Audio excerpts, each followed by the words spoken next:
ॐ अज्ञानतिमिरान्धस्य ज्ञानाञ्जनशलाकया चक्षुरुन्मिलितं येन तस्मै श्रीगुरुवे नमः।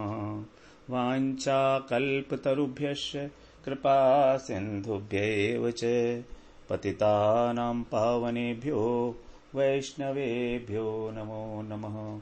नमो महावदन्याय कृष्णप्रेमप्रदायते कृष्णाय कृष्णचैतन्य नाम्ने गौरत्विषे नमः।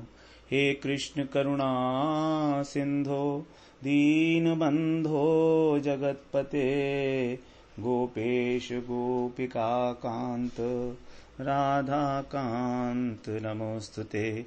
तप्त कांचन गौरांगी राधे वृंदावनेश्वरी वृषभानुसुते देवी प्रणमामि हरिप्रिये। वृंदायै तुलसीदेव्यै प्रियायै केशवस्य च कृष्णभक्तिपदे देवी सत्यवत्यै नमो नमः। श्री कृष्ण चैतन्य प्रभो नित्यानंद श्री अद्वैत गदाधर शिवासादि गौरभक्त वृंद। हरे कृष्ण कृष्ण कृष्ण हरे हरे, हरे राम राम राम हरे हरे। हरे कृष्णा।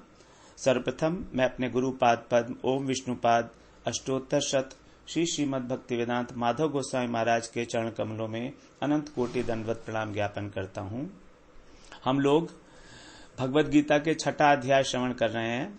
उसमें हमारा तीसरा प्रकरण चल रहा है, मन संयम प्रकरण, जिसका आरंभ होता है अर्जुन के प्रश्न से कि अर्जुन पूछ रहे हैं भगवान से 33वें श्लोक में, यो अयम योगस्त्वया प्रोक्तः साम्येन मधुसूदन एतस्याहं न पश्यामि चंचलत्वात् स्थितिम स्थिराम। ये वाला श्लोक बहुत महत्वपूर्ण है क्योंकि इसमें प्रश्न पूछा गया है मन के विषय में, और हमारा सबका मन का ही विषय है। हम मन की चंचलता ही हमारे लिए एक सबसे महत्वपूर्ण बात है जो भजन साधन कर रहे हैं। तो ये जो संयम प्रकरण है, मन संयम प्रकरण, इसको हम लोग थोड़ा एकाग्रता से श्रवण करने का प्रयास करते हैं। भगवान अर्जुन ने कहा भगवान से कि हे मधुसूदन, भगवान मधुसूदन है क्योंकि उन्होंने मधु और कैटभ इन दो असुरों का वध किया था। सूदन का मतलब वध करना। तो हे मधुसूदन, जो ये योग आपने कहा साम्येन, समता रूपी योग, क्योंकि अर्जुन को अब यही समझ में आया कि वास्तव में योग है समता को धारण करना। ठीक है, ध्यान, धारणा, समाधि, यम, नियम, बहुत सारे अंग प्रत्यंग बताए गए हैं योग के, लेकिन वास्तविक योग है समता।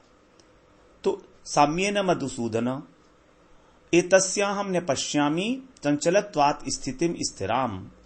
तो मेरा जो मन है वो चंचलत्वात् का मतलब चंचल होने के कारण, पंचमी विभक्ति है चंचलत्वात् में। तो चंचल होने के कारण मैं इसकी एतस्याहम माने मैं, और इसकी स्थिति स्थिर नहीं देखता हूं।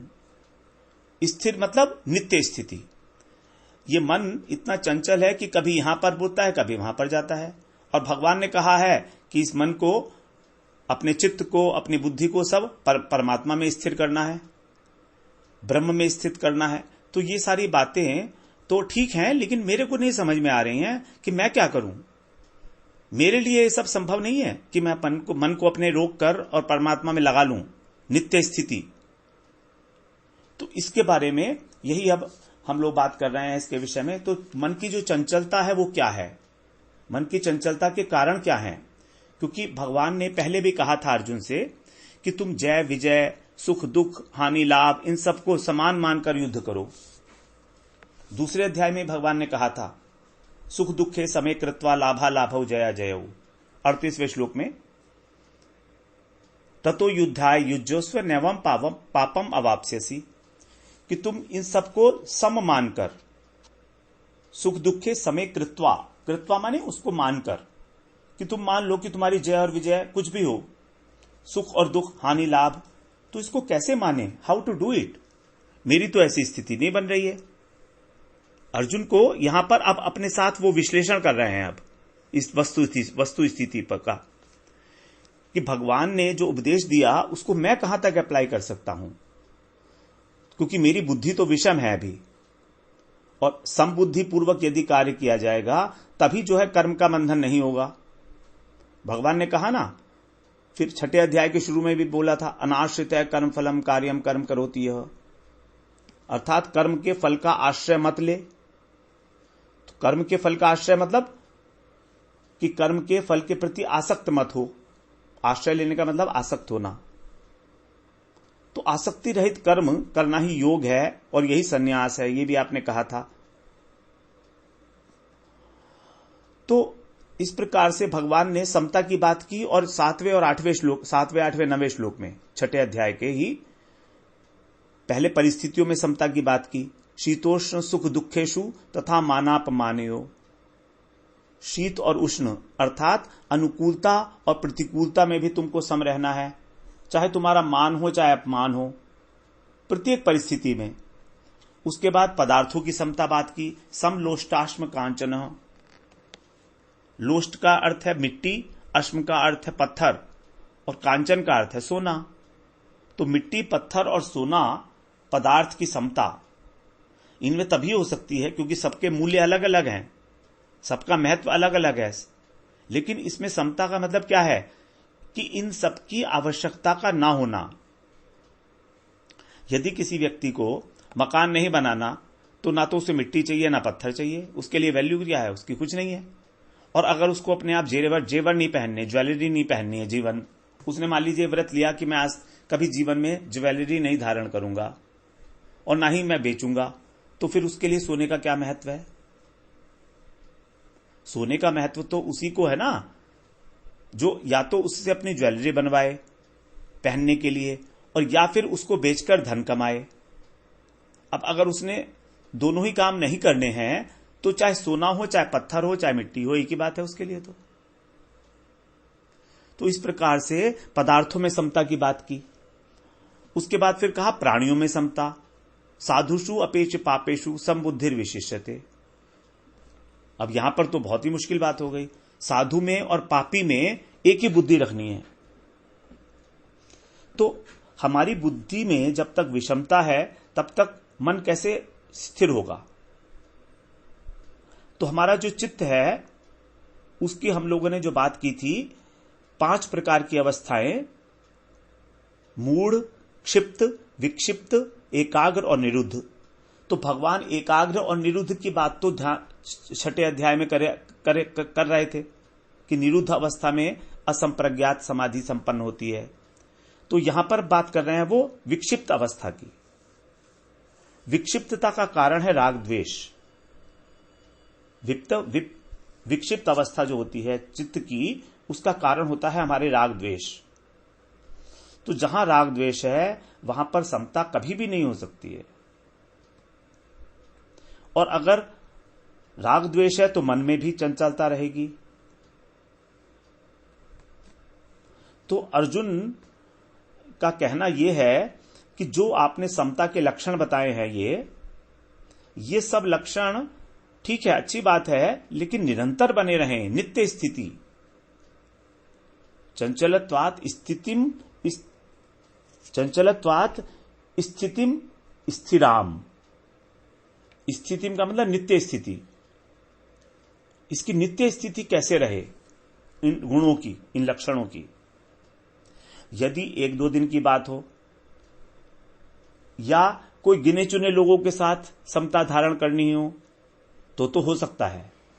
अगर हमें सम रहना है मान लीजिए, और हमको बता दिया कि भाई देखिए ये 4-5 लोग हैं, इनके साथ आप अपने समान ही व्यवहार करोगे, तो ये तो पॉसिबल है, ये तो पॉसिबल है। हम उससे मित्रता कर लेंगे और फिर सम व्यवहार हो जाएगा। तो जो हमारे बंधु हैं अथवा जो हमारे तटस्थ भी हैं, उनके साथ तो हम समभाव में रह सकते हैं। लेकिन यहां कौन है? यहां तो सामने दुर्योधन खड़ा हुआ है। दुर्योधन है, कर्ण है, अश्वत्थामा है, ये सब तो शत्रु बने हुए हैं। द्वेषी हैं, ये निंदक हैं हमारे, तो इनके प्रति समता को मैं कैसे धारण करूं? और आप कह रहे हैं कि नित्य समता को धारण करना है, मतलब ये नहीं कि थोड़ी देर के लिए। अगर आप कहते 2-3 घंटे के लिए तो ठीक है, 2 दिन के लिए होता है तो भी ठीक है, लेकिन अभी कैसे होगा? अपने शत्रु के प्रति समता कैसे होगी? और आपने ये भी कहा कि जो परम योगी है वो सभी प्राणियों के सुख दुख में सम को अपने समान समझता है। आत्मौपम्येन सर्वत्र, इससे पहला वाला जो श्लोक था। तो अर्जुन कह रहे हैं ठीक है, युधिष्ठिर के जो सुख और दुख है वो तो मेरे अपने हो सकते हैं। युधिष्ठिर को सुख हो या दुख हो, भीम को सुख हो या दुख हो, वो मेरे भाई हैं। लेकिन दुर्योधन का सुख और दुख मैं अपना कैसे समझूं? दुर्योधन के सुख और दुख में मैं समान कैसे रखूं? क्या युधिष्ठिर का सुख और दुख और दुर्योधन का सुख और दुख एक से हैं, अलग अलग हैं? तो ये जो आपने बातें की हैं समता की, ये थोड़े समय के लिए और गिने चुने व्यक्ति के लिए ही धारण करने योग्य हैं। ये मेरे जैसी व्यक्ति के लिए सदा सर्वदा इसको धारण नहीं किया जा सकता, क्योंकि मेरा मन अत्यंत चंचल है, प्रबल है। विवेक के द्वारा भी इसको मैं समझा नहीं सकता कि सब भगवान के अंश हैं, मैं भी भगवान का अंश हूं, तो उस नाते से ये सारे मेरे जो है बंधु बांधव हो गए। तो अगर मैं इसको विवेक के द्वारा भी समझाने की चेष्टा करता हूं तो उल्टा असर पड़ता है। मतलब जो मेरा मन है ये विवेक का ही हरण कर लेता है क्योंकि इतना आसक्त है।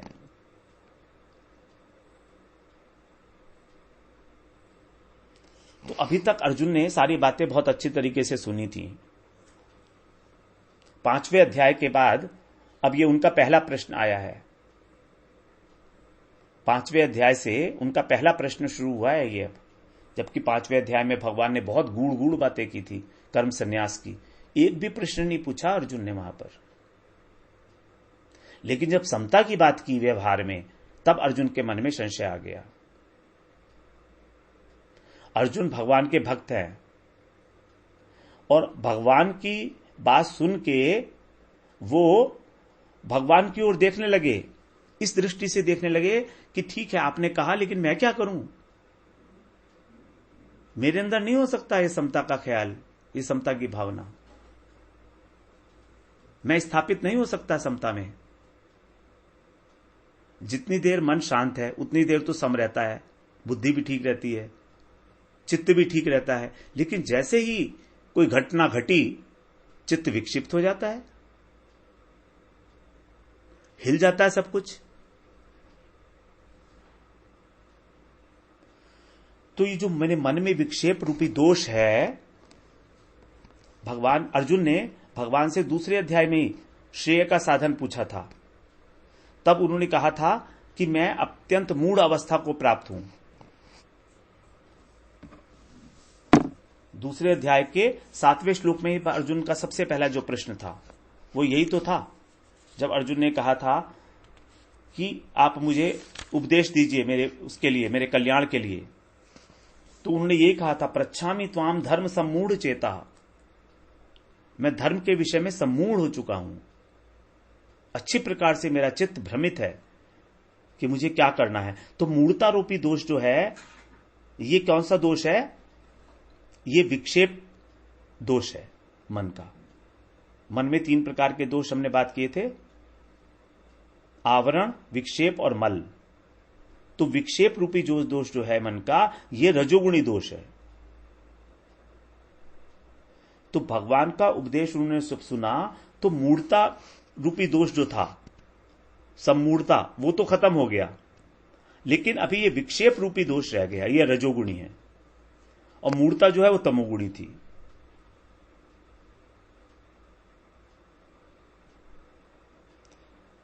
मूढ़ता तमोगुणी है क्योंकि वो अंधकार में है, अज्ञान के कारण होती है ना मूढ़ता।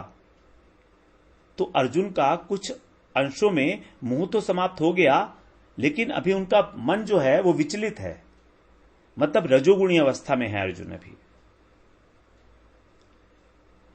और इस रजोगुणी अवस्था को शांत करने के लिए भगवान ने साधन बताया, धारणा, ध्यान और समाधि। तो अर्जुन कह रहे हैं कि ये तीनों साधन मैं नहीं कर सकता हूं अभी। विशेष ध्यान योग जो आपने बताया, इसका पालन मेरे से अभी संभव नहीं हो पाएगा, मैं असमर्थ हूं। क्योंकि अष्टांग योग में हम लोगों ने बात की थी मन की प्रधानता। हम लोगों ने पहले चर्चा की थी कि समता के अंदर तो बुद्धि की प्रधानता है, भक्ति योग के अंदर बुद्धि की प्रधानता है, और अष्टांग योग के अंदर मन की प्रधानता है। तो यहां पर जब मन की बात उठी एकाग्र करने की, स्थिर करने की, तब अर्जुन ने प्रश्न पूछा। क्योंकि अब अर्जुन अपने को अष्टांग योग के लिए बिल्कुल भी तैयार नहीं पा रहे हैं, क्योंकि उनका कारण ही है कि वो विचलित है मन उनका।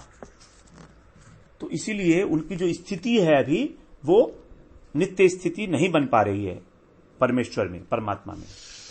स्थितिम स्थिराम,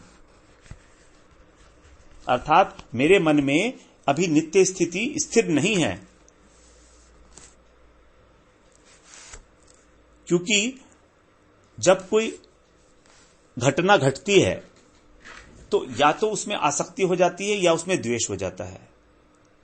वो घटना तो एक निमित्त मात्र है, तो उस निमित्त के घटित होने पर या तो हम उसमें आसक्त हो जाते हैं और या हम उससे द्वेष करने लगते हैं। अगर हमारे अनुकूल है, अगर हमारे शरीर के अनुकूल है, हमारे स्थूल शरीर और सूक्ष्म शरीर को उससे खुशी मिल रही है, आनंद मिल रहा है, तो हमें राग हो जाता है, वरना द्वेष हो जाता है। यद्यपि हम जानते हैं कि सब कुछ भगवान का है, परमात्मा का है, हृदय में बैठे हैं वो, तो भी हमारे मन में जो राग द्वेष के संस्कार बैठे हुए हैं, उन्हीं संस्कार मूलक वासनाओं के उदय के कारण ये विषमता रूपी दोष उत्पन्न होता है। हमारे मन की चंचलता का कारण है यही राग और द्वेष, जो संस्कार के रूप में हमारे चित्त में बैठे हुए हैं।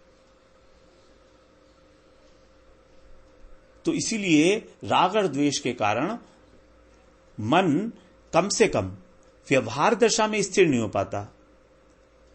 हो सकता है जब अर्जुन ध्यान करने बैठे हैं तो उनका मन स्थिर हो जाए, लेकिन यहां पर वो व्यवहार की बात कह रहे हैं, क्योंकि अभ्यास करने के लिए यहां पर तो समय नहीं है ना। तुरंत व्यवहार करना है, व्यवहार करना है, युद्ध करना है। और युद्ध के अंदर मन को स्थिर रखना, प्रत्येक सेकंड, प्रत्येक मिनट जहां पर जो है परिवर्तन हो रहे हैं, हजारों लाखों लोग मर रहे हैं, अपने और पराये दोनों, तो मन को संयत रखना ऐसी अवस्था में कितना दुष्कर कार्य हो सकता है।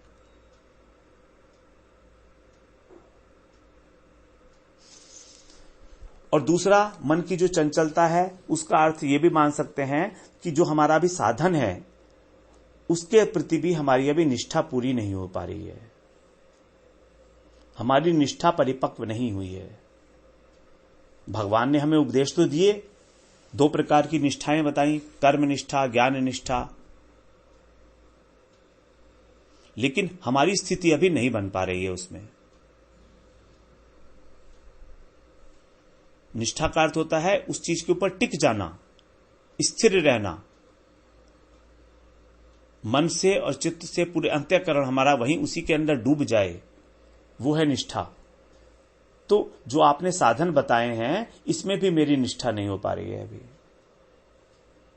मैं अपने को समझ नहीं पा रहा हूं कि मैं कैसे करूंगा ये सब साधन। और जब तक हमारी चंचलता का नाश नहीं होगा, ध्यान योग सिद्ध नहीं हो सकता, क्योंकि ध्यान योग की तो सबसे पहली प्राइम रिक्वायरमेंट है मन का एकाग्र होना। तो इस प्रकार अर्जुन का यह प्रश्न था। अब आगे भी अर्जुन दूसरा प्रश्न इसी से संबंधित कर रहे हैं, मन के स्वभाव और अधिक रूप से, अच्छे रूप से बताते हुए। वहां पर तो पता है मन के अंदर विषमता का दोष है, चंचलता है, सब है, लेकिन चंचलता के कारण और भी उसका क्या स्वभाव है, गुण है मन के, उसके बारे में बता रहे हैं। तो 6 अध्याय का 34वां श्लोक श्रवण करते हैं। चंचलम ही मनः कृष्ण प्रमाथि बलवत दृढ़म तस्याहम निग्रहम मन्ये वायुरिव सुदुष्करम। चंचलम ही मनः कृष्ण प्रमाथि बलवत दृढ़म तस्याहम निग्रहम मन्ये वायुरिव सुदुष्करम।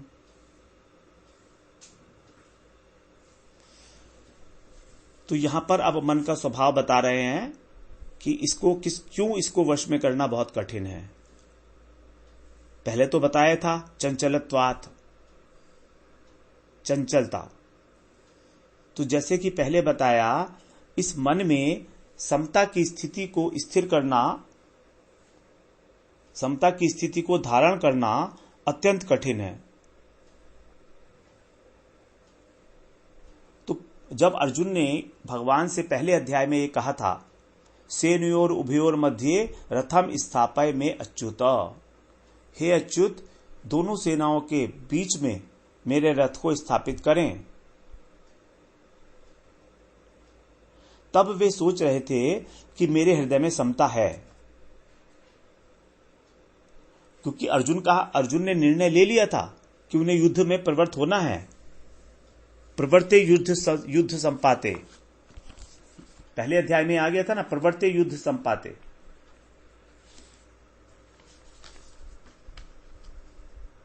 प्रवृत्ते शस्त्र संपाते धनुरुद्यम पांडव, कि शस्त्र जो है उन्होंने उठा लिया था, तैयारी करते हुए धनुष उठाया उन्होंने, धनुरुद्यम, धनुष को उठाते हुए भगवान से कहा था उन्होंने, सेनयोर उभयोर मध्य रथम स्थापय में अच्युत। तो उनके अंदर तैयारी हो गई थी शस्त्रों के चलने की, शस्त्र संपाते, उसमें प्रवृत्त हो चुके थे वो। तो उस समय वो सोच रहे थे कि मैं समता को प्राप्त हो गया हूं, मेरा मन जो है चंचल नहीं है। लेकिन जब बीच में खड़े हुए तब उनका मन अचानक चंचल हो गया। जब उनको अपने सारे सगे संबंधी दिखने लगे, तब अर्जुन को अपने मन को वश में करना अत्यंत कठिन लगने लगा।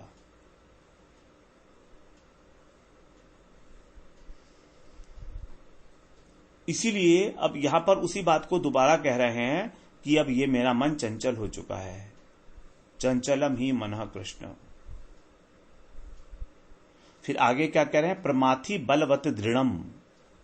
ये एक अब विशेषण आया है मन का, प्रमाथि, प्रमाथि।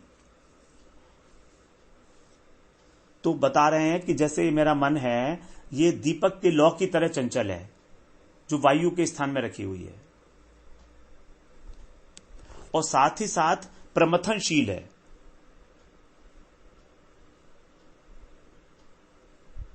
प्रमथनशील का अर्थ है मथनी की भांति, मथानी होती है ना एक, जो जब घड़े में हम दही को डाल देते हैं, उसको मथते हैं, उसमें से मक्खन निकलता है फिर। तो उसी प्रकार से ये जो मन है मेरा, ये मेरी इंद्रियों को, मेरी बुद्धि को, सबको मथ दे रहा है। प्रकृष्ट रूपेण, स्पष्ट रूप से दिखाई भी दे रहा है कि मैं मथा जा रहा हूं अपने मन के द्वारा। इंद्रियों को उत्तेजित करता है ये मन। क्रोध में केवल शरीर में हलचल नहीं मच रही है मेरे, और मुंह से ही अपशब्द नहीं निकल रहे हैं, बल्कि हाथ से पिटाई भी करवा रहा है मेरा मन। और यदि काम का वेग हो जाए तो अनाचार और व्यभिचार भी कराता है मन।